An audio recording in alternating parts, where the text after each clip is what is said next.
everybody, welcome back. So we are now in part 2 of the Internet Protocols video. We're going to start talking about the stacks and the various protocols out there.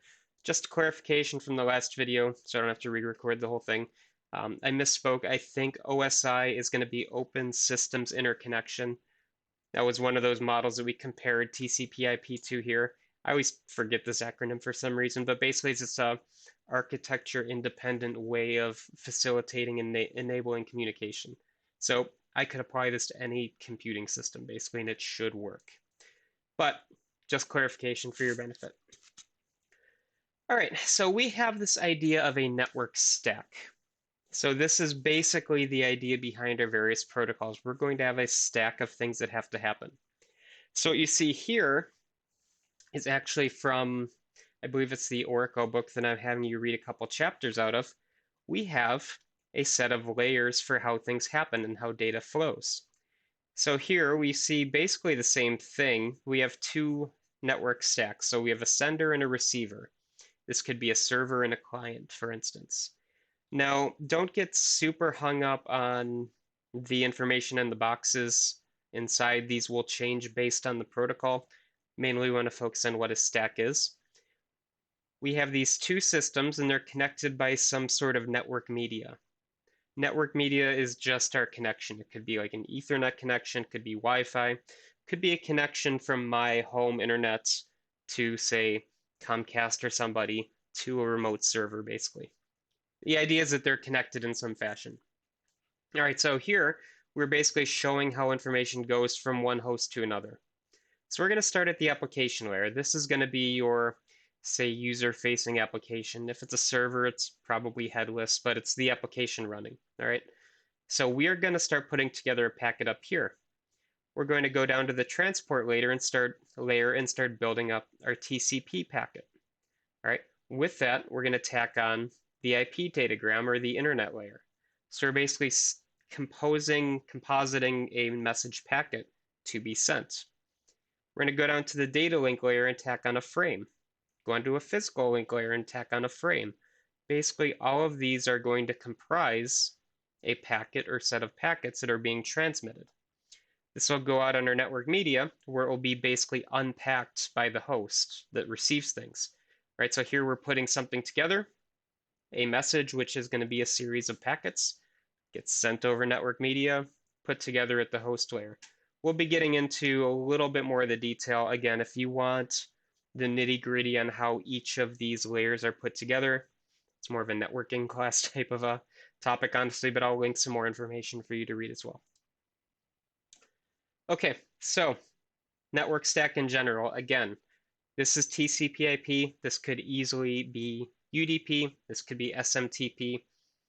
Don't get lost in the alphabet soup, but it will look different based on whichever protocol we are focusing on here.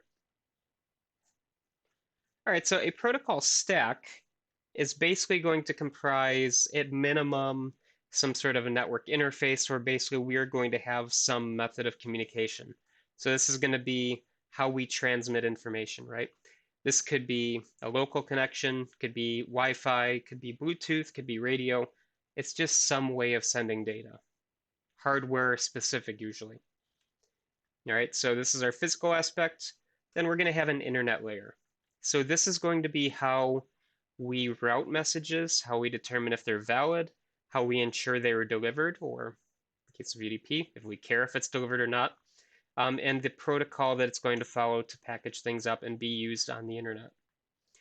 All right. We're also going to have a transport layer. So this is going to be how we get our packet from application to application, most likely going to be TCP. It'll also be UDP. And then we're going to have an application layer as well. So basically, we're going to have something kind of on top that, say, web browsers will understand how to unpack, or your mail client will understand how to unpack. What I'm trying to really get across here is that there are a lot of there are a lot of protocols that basically comprise just getting a web page from a server to your machine. All right. So end-to-end communication. This is where we're going to take these stacks and we're going to make something just appear like magic on another computer. All right, so this is effectively exactly what I talked about when we saw this picture before. That's actually end-to-end communication. So we start at the application layer, we work through our different layers as things get packaged up or ready to send, go out on our network media, get received by the client's hardware, unpacked, unpacked, unpacked. Now we have a web page, an email message, something that has been sent, right? This is some resource. But technically, end-to-end communication. Okay, that was all very high level. I specifically was not going into the details. I just want to get you appreciating this idea of a stack. All right, so let's start actually talking about some of these various protocols that are out there. Now, TCP/IP means it's using the TCP protocol and the IP protocol. Okay, so we're going to start talking about TCP now. This is Transmission Control Protocol. The idea here is that we care about our message being delivered. So what does that mean? I send a packet from my computer to your computer. You're going to tell me that you received it. That gives us basically the assertion that the message was received successfully. Why is that important? Well, if you have some sort of an application where you absolutely need to make sure that the client received your data, you might need that. So some kind of a, high risk application, some kind of application where you're stitching messages together and the order is important. Basically, there are a lot of different reasons why you would care your message is delivered or care about why your message is delivered, right? And in theory, you want that assurance regardless. Point though, it's a little bit slower. So we're going to, I think I've got, sorry, skipping ahead here. I thought I wasn't sure if I had the back and forth in here or not. I made these slides like 2 days ago, so I should know that. But the idea here is that I send you a TCP packet. You receive it, you put everything together, and you're happy with your message. You send me a response. You send me an acknowledgement or an ACK, okay? That extra hop or set of hops is going to take up time. It's going to slow things down a touch. So TCP is great, but it's a little bit slower. We also have UDP, which is the user datagram protocol. And the idea here is that I'm going to blast off a message to you, and I don't care if you received it or not. I just have made the effort of sending it.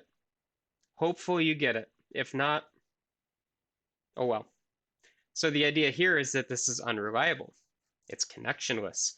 Basically, we don't care if packets get dropped. Why would you use that? Well, maybe you have an application where speed is more important than reliability. So for instance, an online game or some kind of a streaming media where if you lose a packet here and there, it's fine, but it's going to be nice and fast.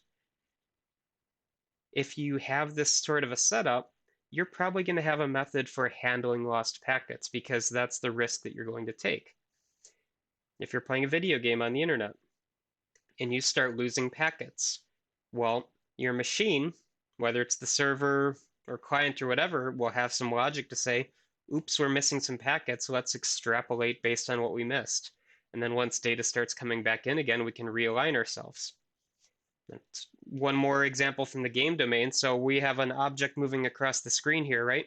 And then we have packet loss. So I'm going to extrapolate that I'm still going this direction. The server actually sends back, nope, you were over here. So you start seeing your guy go like this, rubber banding around. The idea here is that's fine because speed is preferable. Right? If you start losing data in the middle of an audio stream, for instance, your song starts hiccuping a little bit. Does that hurt anybody?